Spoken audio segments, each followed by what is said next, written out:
تو پاکستان نظام مصطفیٰ صلی اللہ علیہ وسلم کے لیے بنا ہے، اس میں دین نافذ ہوگا جب اس کے اندر حضور کا بنایا ہوا قانون لاگو ہوگا، جب اس کے اندر وہ سزائیں جو نبی پاک نے بیان کی وہ نافذ ہوں گی۔ آپ دیکھیں نا، حضور نے فرمایا تھا کہ میں وہ نظام لے کے آؤں گا کہ ایک عورت مقام حرا بہت دور تھا مکے سے، فرمایا کہ بی بی اکیلی مقام حرا سے چلے اور وہ مکے آئے گی، مدینے آئے گی، اسے کسی کا ڈر نہیں۔ خدا کرے میری عرض پاک پر اترے وہ فصل گل جسے اندیشہ زوال نہ ہو۔ اگر یہی عالم تیرے طرز تغافل کا رہا، ایک دن وہ تجھ سے تجھی کو چرا لے جائے گا۔ مدعی رہ جائیں گے فریاد کرتے کرتے قتل پر، اور قاتل مسکراتا خون بہا لے جائے گا۔ جناب جی وقار، آج 14 اگست اور میرے وطن کا یہ دن جشن آزادی کے طور پہ منایا جاتا ہے۔ یہ ملک پاکستان بہت ہی محنت سے، بہت ہی لوگوں کے خون اس کی بنیادوں میں شامل ہیں، اور پھر جا کے یہ ہمیں پیارا ملک پاکستان ملا۔ پاکستان نبی کریم صلی اللہ علیہ وآلہ وسلم کی نظر عنایت سے اور قائد اعظم محمد علی جناح کی انتھک محنت سے اور ڈاکٹر محمد علامہ اقبال کے خواب کی تعمیر ہوئی، اور پھر جا کے یہ ملک پاکستان بنا۔ پاکستان دنیا کا وہ واحد ملک ہے ریاست مدینہ کے بعد، دنیا کا واحد ملک ہے جو نظریے کے طور پہ معرض وجود میں آیا۔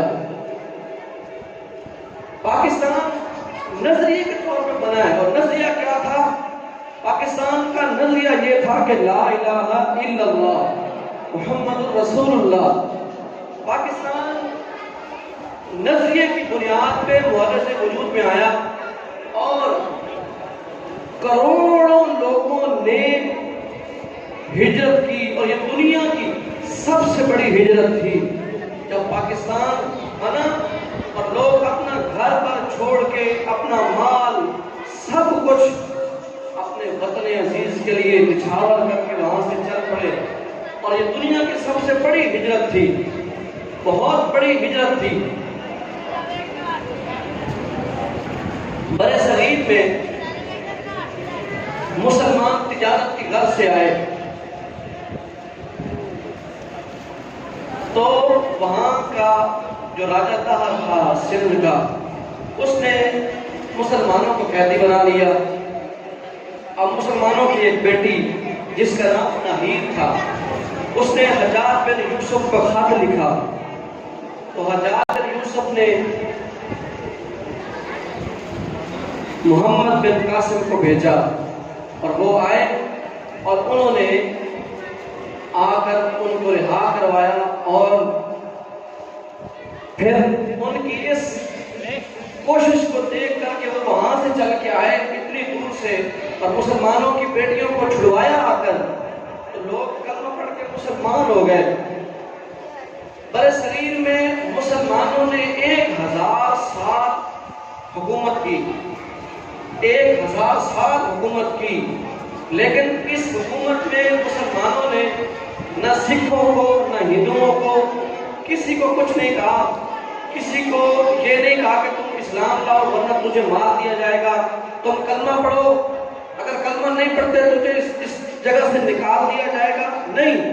1000 سال حکومت کرنے کے باوجود مسلمانوں نے سب کو اپنا اپنا حق دیا، اور جب یہ 1000 سال گزرا اور پھر 1857 کی جنگ آزادی کے بعد انگریز قابض ہو گیا مکمل طور پہ، انگریز کی حکومت آ گئی، تو انگریز کی جب حکومت آئی، کیونکہ انگریزوں نے حکومت مسلمانوں سے تو انگریز کو سب سے زیادہ خطرہ جو تھا وہ مسلمانوں سے تھا.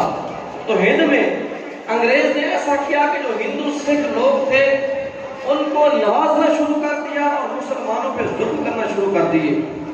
حتیٰ کہ جب مسلمانوں کی 1000 سالہ حکومت تھی تو مسلمانوں کو کسی کو نہیں کہا کہ تم اسلام لاؤ ورنہ تجھے مار دیا جائے گا, تجھے گھر سے نکال دیا جائے گا. لیکن جب انگریز کی حکومت آئی تو انگریز نے ہندوؤں سکھوں کو نوازنا شروع کر دیا اور مسلمانوں پہ ظلم ڈھانا شروع کر دیے. بہت ظلم کیے, بہت خون بہایا. اللہ رب العزت نے قائد اعظم محمد علی جناح کو یہ ہمت دی اور وہ پھر اٹھے. کافی سال گزرنے کے بعد قائد اعظم محمد علی جناح نے پاکستان بنانے کی کوشش شروع کی. یقین کریں یہ پاکستان اتنی مشکل بنا ہے, آپ تاریخ کی کتابیں پڑھیں تو آپ پڑھ کے حیران رہ جائیں گے. جیسے یہ اعلان ہوا کہ ہم پاکستان اپنا ایک نظریے کی بنیاد پہ ملک بنائیں گے, تو جب ہندو لوگ تھے, سکھ لوگ تھے, اب ہوا یوں کہ انہوں نے یہ سیاست چلائی, منصوبہ بنایا. کوئی کہنے لگا قائد اعظم شیعہ ہے, اس کو ووٹ نہ دیا جائے. حتیٰ کہ بڑے بڑے علماء اکابر, وہ علماء دیوبند آج بھی تاریخ کی کتابوں میں ان کے نام درج ہیں. علماء دیوبند نے بھی پاکستان بننے کے خلاف ووٹ دیے تھے. انہوں نے کہا پاکستان تو کیا, پاکستان کی پے بھی نہیں بنے گی. اس طرح کے بیان کرنا شروع کر دیے, محفلیں کروانا شروع کر دی, لوگوں کو بتانا شروع کر دیا کہ قائد اعظم کو ووٹ نہیں ڈالنا, کانگریس کو ووٹ دینا ہے, دوسری پارٹی کو ووٹ دینا ہے. انہوں نے کہا قائد اعظم محمد علی جناح کے خلاف سازشیں شروع کر دی. حتیٰ کہ ان پہ قاتلانہ حملہ بھی ہوا, لیکن اللہ رب العزت نے ان کو بچایا. اور یہ بھی انہوں نے محفلوں میں کہا کہ یہ شیعہ ہے, اس کو ووٹ نہ دیا جائے. تو قائد اعظم نے ایک جملہ فرمایا تھا, فرمایا اگر میں شیعہ ہوں تو تم پھر گاندھی کو ووٹ دے دو, وہ تو اچھا ہے. تو یہ منصوبہ ان کے خلاف چلایا گیا. حتیٰ کہ محفلوں کے اندر ہر جگہ جگہ پہ یہ تبلیغ ہونا شروع ہو گئی. وہ لوگ جو پاکستان بنانے کے خلاف تھے انہوں نے کہا کہ پاکستان کو ہم نہیں بننے دیں گے, پاکستان تو کیا, پاکستان کی پے نہیں بنے گی. اس طریقے سے باتیں چل گئی. لیکن علماء اہل سنت اس وقت بھی قائد اعظم کے ساتھ تھے اور ملک پاکستان بنانے کے حامی تھے. ہمارے اسلاف, ہمارے علماء اہل سنت کو پکڑ کر کالے پانی میں ڈبویا گیا, ان کو مٹی کے ٹوکرے ان کے سروں پہ رکھے گئے, ان کے کپڑے اتار کر روڈوں کے اوپر ان کو چھلی کر دیا گیا اور ان کو کہتے تھے کہو تم بتاؤ ہمیں, تم کہتے ہو پاکستان بنے گا. تو ہمارے علماء اہل سنت کے سینہ تان کے کہتے تھے کہ ہم اپنی جان تو دے دیں گے لیکن ہمارا نعرہ یہی ہے کہ پاکستان کا مطلب کیا. انہوں نے اپنی جانیں دے دی اور ان اس بات پہ ڈٹے رہے کہ چاہے ہمیں سولی پہ چڑھا دیا جائے, چاہے ہمیں روڈ پہ لا کے مار دیا جائے, جسم کے ٹکڑے ٹکڑے کر دیے جائیں, ہمارا نعرہ یہی ہوگا کہ پاکستان کا مطلب کیا, لا الہ الا اللہ. اس وقت بھی علماء اہل سنت نے ساتھ دیا. اور پھر پاکستان جب بنا تو بزرگ بتاتے ہیں جو وہاں موجود تھے, تو اللہ کی سب سے بڑی نعمت یہ ہے کہ اللہ نے ہمیں رمضان المبارک کی 27ویں شب کو پیارا ملک پاکستان ہمیں عطا کیا.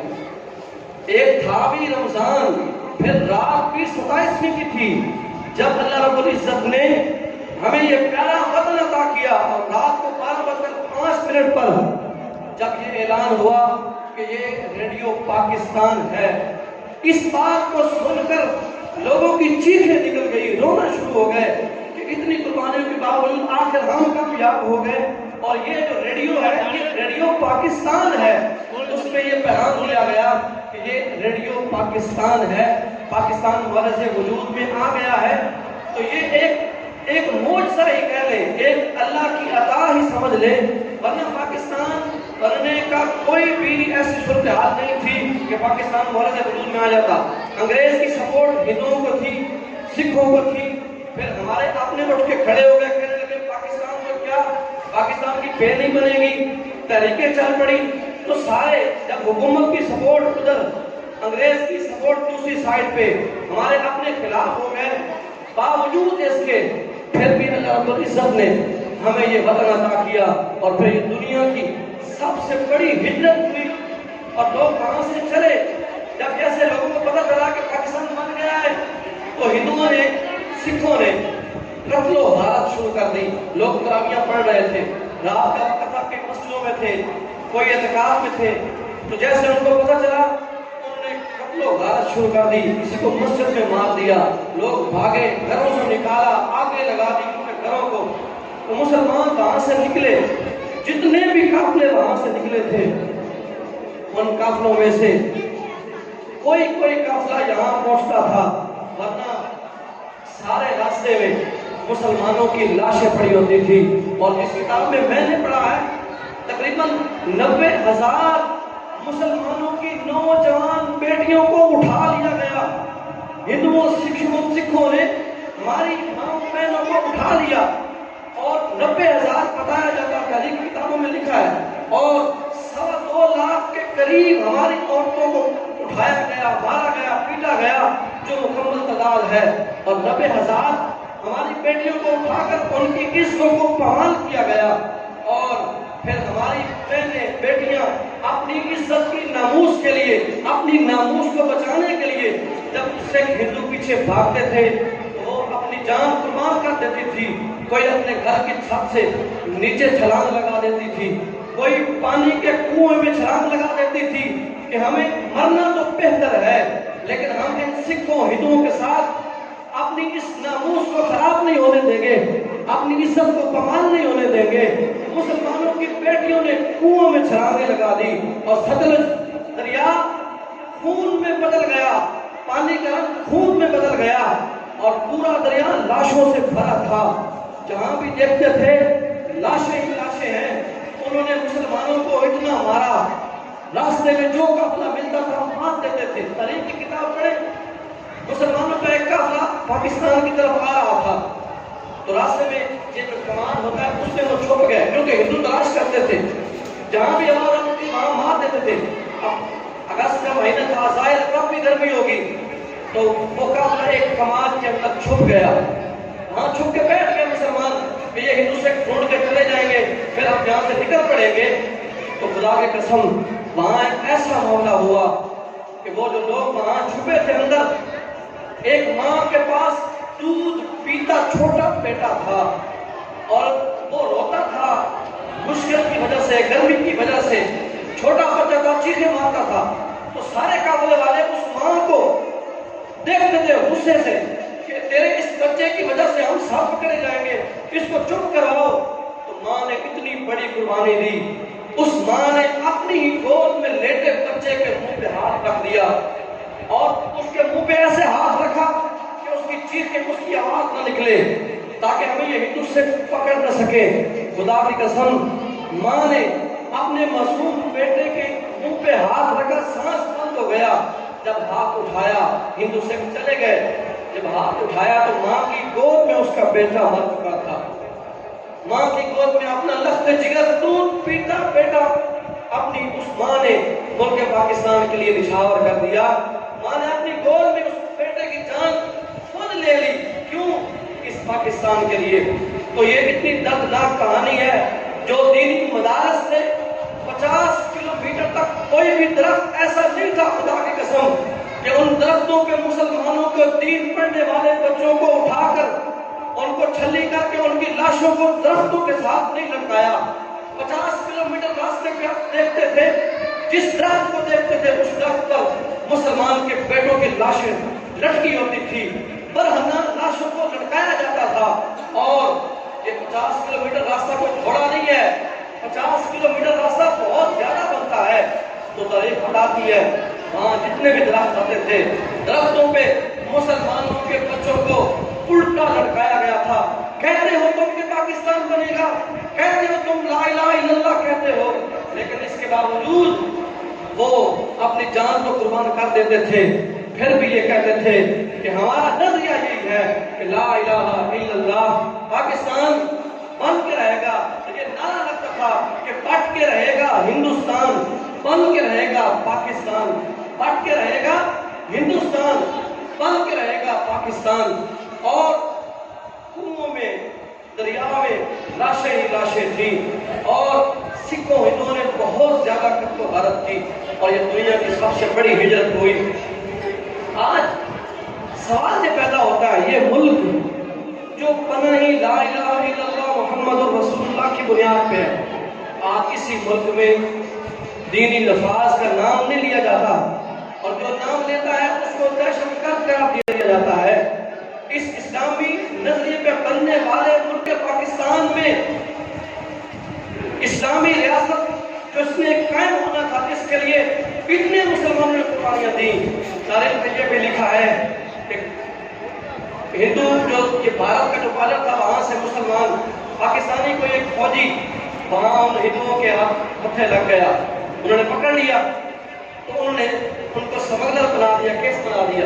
وہاں جو قریبی محلے والے تھے، گاؤں والے تھے، انہوں نے پاکستانی فوجی کو پکڑ لیا، تو جب پکڑ کر رات کو بند کر دیا، کہا کہ صبح فوج کے حوالے کر دیں گے، تو وہ فوجی جب واپس آیا نا پاکستان، اس نے خود آ کے بتایا، اس نے کہا جب میں اس گاؤں میں گیا، مجھے جس گھر میں بند کیا گیا، میں رات کو بیٹھا تھا، میرے پاس ایک عورت آئی اور اس نے آ کے مجھے ایک جملہ کہا جس نے مجھے رلا کے رکھ دیا۔ اس نے کہا کہ اس عورت نے کہا اس فوجی سے کہ ہم نے تمہیں پاکستان اس لیے بنا کے دیا تھا، ہم نے اپنی بیٹیوں کی جانیں خود اس لیے لیے تھی، ہم نے تمہیں پاکستان اس لیے بنا کے دیا تھا کہ تم پاکستان میں جا کے سمگلر بن جاؤ، تم وہاں جا کے منشیات فروخت بن جاؤ۔ اس فوجی کی چیزیں نکل گئی، کہنے لگا خدا کی قسم میں سمگلر نہیں ہوں، مجھے وہاں بارڈر سے پکڑا گیا ہے، میں سمگلر نہیں بلکہ میں ایک پاکستانی فوجی ہوں، مجھے پکڑا گیا ہے۔ تو پتہ یہ چلا جو وہ عورت تھی وہ بھی ہماری ماں بہن تھی، اور اس نے کہا میرے جیسی کئی ایسی ہیں جو آج ہندوؤں اور سکھوں کے بیٹوں کی مائیں بن گئی ہیں، ہمیں بھی یہاں پکڑ لیا گیا تھا۔ تو وہ مائیں رو رو کر چیخ پکار کر یہ کہتی تھی کہ ہم نے پاکستان اس کے لیے ہم نے خون بہایا ہے، اس لیے بنایا ہے کہ یہ اسلامی لفاظ قائم ہو جائے۔ دو قومی نظریہ کیا تھا؟ دو قومی نظریہ یہی تھا کہ پاکستان کا جو مطلب ہے لا الہ الا اللہ محمد رسول اللہ، اسلامی ریاست قائم ہوگی، لیکن وہ ہندو سکھ جنہوں نے ہمارے بیٹوں کو، چھوٹے چھوٹے بچوں کو اٹھا کر اوپر سے نیچے پھینکتے تھے، اور یہ کوئی کہانی نہیں ہے، یہ حقیقت بات ہے، چھوٹے بچوں کو اٹھا کر نیچے زمین پہ پھینکتے تھے تو ان کے جسم چھلنی ہو جاتے تھے۔ یہ ہندو سکھوں نے اتنے ظلم کیے، اور ہمارے لیڈر کیا کرتے ہیں؟ ہمارے ہی پاکستان میں جن سکھوں نے ہماری جانیں لی تھی، ہمیں ذبح کر دیا تھا، ہمارے لیڈر ان کے مجسمے پاکستان میں بنا دیتے ہیں۔ رنجیت سنگھ کا مجسمہ ہمارے پاکستان کے قلعے میں بنا ہوا ہے۔ یہ کس دو قومی نظریے کی بات ہے؟ یہ کون سا دو قومی نظریہ ہے؟ جنہوں نے جانیں دی تھی اس لیے دی تھی کہ وہی سکھوں کے مجسمے ہمارے پاکستان میں بن جائے۔ خدا کی قسم آج یہ اقتدار جو ہوتا ہے، اقتدار کا نشہ کچھ بھی نہیں دیکھتا۔ اقتدار کہتا ہے کہ صرف میں ہوں، باقی کوئی نہیں ہے۔ دیکھو یہ اقتدار ہی تو تھا کہ یزید کو پتہ بھی تھا کہ یہ نواسہ رسول ہے، سب کو پتہ تھا۔ جب یزید آیا تو جنگ کرنے کے لیے، ادھر بھی اذان ہوتی تھی، وہاں بھی اشہد ان محمد رسول اللہ کی صدا بلند ہوتی تھی یزید کے لشکر میں بھی، اور ادھر امام حسین بھی، امام حسین کے یہاں بھی اذان ہوتی تھی۔ تو کیا وجہ تھی؟ ان کو پتہ نہیں تھا کہ جس کے نانا کا نام ہماری اذان میں آ رہا ہے یہ اسی کا نواسہ ہے جس کے خلاف ہم اٹھ کے آ گئے ہیں؟ کیا ان کو نظر نہیں آ رہا تھا؟ آ رہا تھا نظر، پتہ تھا نواسہ رسول ہے، جانتے تھے کہ یہ نبی کریم علیہ السلام کی کندھوں پہ سواری کرنے والا امام حسین ہے، لیکن اس کے باوجود اقتدار کی آگ نے یزید کو وحشی جانور بنا دیا، درندہ بنا دیا، اور اس کو پتہ نہ چلا کہ یہ اقتدار، یہ کرسی، یہ کیا ہے۔ اسی اقتدار نے وہاں کربلا کے مقام پر امام حسین ان کے رفقا کو جو شہید کیا گیا تھا، وہ نشہ بھی اقتدار کا تھا۔ اور ہمارے لیڈر بھی یہی کر رہے ہیں کہ اسی اقتدار کے نشے میں جن ہندوؤں سکھوں نے ہماری ماؤں بیٹیوں کی عزتوں کو پامال کیا تھا، اب ان سکھوں ہندوؤں کے مجسمے ہمارے پیارے ملک پاکستان میں نصب کیے جا رہے ہیں۔ اور حیرانگی کی بات یہ ہے کہ ایسی باتوں پہ کوئی ایشو نہیں بچتا۔ ہمارے پارلیمنٹ میں بیٹھنے والے شخص کوئی اعتراض نہیں کرتے۔ ابھی حال ہی میں ایک اور قانون پاس ہو گیا قرآن کے خلاف، شریعت کے خلاف، کہ کوئی والد، کوئی ماں اپنے بیٹے کو یہ نہیں کہہ سکتی کہ تو کیا کر رہا ہے، تو غلط کام کر رہا ہے، چوری کر کے آیا ہے، تو غلط کام کرتا ہے۔ اگر باپ بیٹے کو روکتا ہے تو اس کے اوپر مقدمہ درج ہو جاتا ہے۔ کیوں؟ ہماری پارلیمنٹ یہ کہتی ہے کہ کسی باپ کو اختیار نہیں ہے، چاہے بیٹا جو مرضی کرے، باپ کو اختیار نہیں کہ اس کو روکے، اور اگر باپ روکتا ہے تو بیٹے کو یہ حق حاصل ہے کہ وہ آ کر باپ کے خلاف مقدمہ درج کروا دے۔ نبی کریم علیہ السلام کی حدیث ہے، ایک نوجوان آیا حضور کی بارگاہ میں، آپ کی یا رسول اللہ میرا باپ میرا مال مجھ سے پوچھے بغیر استعمال کر لیتا ہے۔ بیٹا آیا حضور کی بارگاہ میں شکایت کرنے، کس کی؟ باپ کی۔ کیا شکایت کرنے ہے؟ یا رسول اللہ میرا باپ میرا پیسہ میری اجازت کے بغیر استعمال کرتا ہے۔ اس بوڑھے باپ کے لیے کتنا دردناک یہ واقعہ ہوگا کہ حضور کی کچہری میں اس بوڑھے باپ کو آنا پڑا بیٹے کی شکایت پہ۔ جب خدا کی قسم وہ بوڑھا باپ چلتا ہوا حضور کی بارگاہ میں آیا اور حضور صلی اللہ علیہ وسلم نے پوچھا کہ کیا وجہ ہے تیرا بیٹا شکایت کرتا ہے؟ آپ کی فدا کا امی بھابھی، یا رسول اللہ بیٹا شکایت کر رہا ہے کہ باپ بیٹے کے مال کو بغیر اجازت کے استعمال کر لیتا ہے۔ نبی کریم علیہ السلام غمگین ہوئے، میرے حضور نے فرمایا اے نوجوان سن، تو کہتا ہے تیرا باپ تیرا مال بغیر پوچھے استعمال کرتا ہے، تو پھر سن ہمارا اسلام، ہماری شریعت کیا کہتی ہے۔ میرے مصطفیٰ نے کیا ارشاد فرمایا؟ فرمایا اے نوجوان تو اور تیرا مال، تیرا سب کچھ تیرے باپ کا ہے۔ فرمایا تو بھی، تیرا مال بھی، تیرا سب کچھ تیرے باپ کا ہے۔ اور آج ہماری پارلیمنٹ میں کیا کہا جا رہا ہے کہ باپ کو اختیار نہیں ہے کہ اپنے بیٹے کو روکے، باپ کو اختیار نہیں ہے کہ اپنی بیٹی کو کسی بات پہ روکے۔ اگر روکتا ہے تو اولاد جا کے مقدمہ درج کروا دیتی ہے اور پھر 3 یا 6 ماہ کی سزا بوڑھا باپ کاٹ کے آ رہا ہے، کس وجہ سے؟ کہ بیٹے کو روکا ہے۔ خدا کی قسم آج یہ سوچنے والی بات ہے، ہم سیاسی پارٹیوں کے لیے اپنے رشتہ داروں سے لڑائیاں کرتے ہیں، ہم نے فلاں کو ووٹ دینا ہے، فلاں کو ووٹ دینا ہے۔ تو سنو، میرے حضور نے فرمایا دنیا میں تمہیں جس کے ساتھ محبت ہوگی کل قیامت کے روز تمہارا انجام انہی کے ساتھ ہوگا۔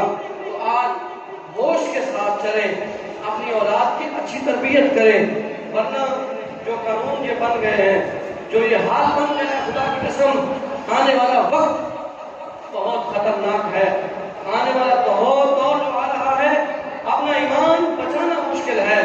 اور یہ ہمارا پیارا ملک پاکستان جیسے یہ ہمیں حاصل کیا ہے، اسی طریقے سے صحابہ کرام علیہم رضوان نے شروع میں انتھک محنت کی اور اسلام کا پیغام پھیلایا، اور وہ بھی بالکل قلیل مدت میں اسلام کا پیغام امن و سلامتی اس قدر تیزی سے پھیلا کہ انتہائی قلیل مدت میں مشرق سے مغرب تک، شمال سے جنوب تک، چہارے دام عالم میں انقلاب پیدا کر دیا۔ اور پھر یہ فتح تلوار کی فتح نہ تھی، صرف سیاسی غلبہ اقتدار نہ تھا، بلکہ قوم مسلم دلوں پر راج کرتی تھی۔ تاریخ گواہ ہے، آج تک جب تک ملت اسلامیہ کے نوجوانوں نے اپنی جانوں کو نچھاور کرتے رہے تو اس وقت تک امن اور یہ ملک پاکستان جیسا اسلام، اللہ رب العزت نے ہمیں جو اسلام دیا ہے وہ عروج پہ تھا۔ اور پھر حسین جرت اور ایمانی جذبہ ہمارے اپنے ہتھیار تھے۔ بحر ظلمات میں کاغذ کی کشتیاں نہیں، بلکہ طارق بن زیاد جیسے جوان مرد کے گھوڑے اترتے تھے۔ دشت تو دشت دریا بھی نہ چھوڑے ہم نے، بحر ظلمات میں دوڑا دیے گھوڑے ہم نے، خانوادہ مسلم کے فرزندوں، وقت کی نزاکت ناؤ کی نہیں، محافل کی نہیں، تقریروں کی نہیں، کانفرنسوں کی نہیں، بلکہ وقت جو تقاضا کرتا ہے، وقت حاضر کا لمحہ لمحہ، فضا کا ہر ہر جھونکا پکار کر یہی عرض کر رہا ہے کہ نکل کر خانقاہوں سے ادا کر رسم شبیری۔ ہاں ماضی میں جب ہم نے ایران و مدائن کو فتح کیا تھا تو ناؤ کے زور پر نہیں، قرطبہ اور غرناطہ تک پہنچے تو تقریروں کے زور پر نہیں، بلکہ اس میں جذبہ، ایمانی جرت اور جوان مردی ہمارے اپنے ہتھیار تھے۔ خانوادہ مسلم کے فرزندوں، اٹھو، سر پر کفن باندھو، جذبہ جہاد سے سرشار ہو کر میدان عمل میں اترو، سوز صدیقی، عدالت فاروقی، دولت عثمانی، حیدر کرار کے فاتح خیبر جذبوں کو جلا بخشو۔ امام حسین رضی اللہ تعالی عنہ کی طرح جذبہ ایمانی کا مظاہرہ کرو۔ ماں کی تڑپتی ممتا، سڑکوں پر تڑپتی لاشیں، کلیوں جیسے حسین بچے، مزارات میں بسنے والی پاک روحیں یہی عرض کر رہی ہیں، نکل کر خانقاہوں سے ادا کر رسم شبیری۔ آج کسی کو امام حسین رضی اللہ تعالی عنہ کی طرح جذبہ ایمانی کے ساتھ اٹھنا ہوگا، نکلنا ہوگا، اور پھر جا کے ہمیں یہ وقت عزیز جو جس نظریے میں بنا تھا، پھر جا کے یہ ہمیں حاصل ہوگا۔ تو دعا یہی ہے، خدا کرے میری عرض پاک پہ اترے وہ فصل گل جسے اندیشہ زوال نہ ہو۔ خدا کرے میری عرض پاک پہ اترے وہ فصل گل جسے اندیشہ زوال نہ ہو۔ پاکستان، نعرے کا جواب زور سے دیجئے ایمانی جذبے کے ساتھ۔ پاکستان، پاکستان، پاکستان، پاکستان، پاکستان، پاکستان، پاکستان۔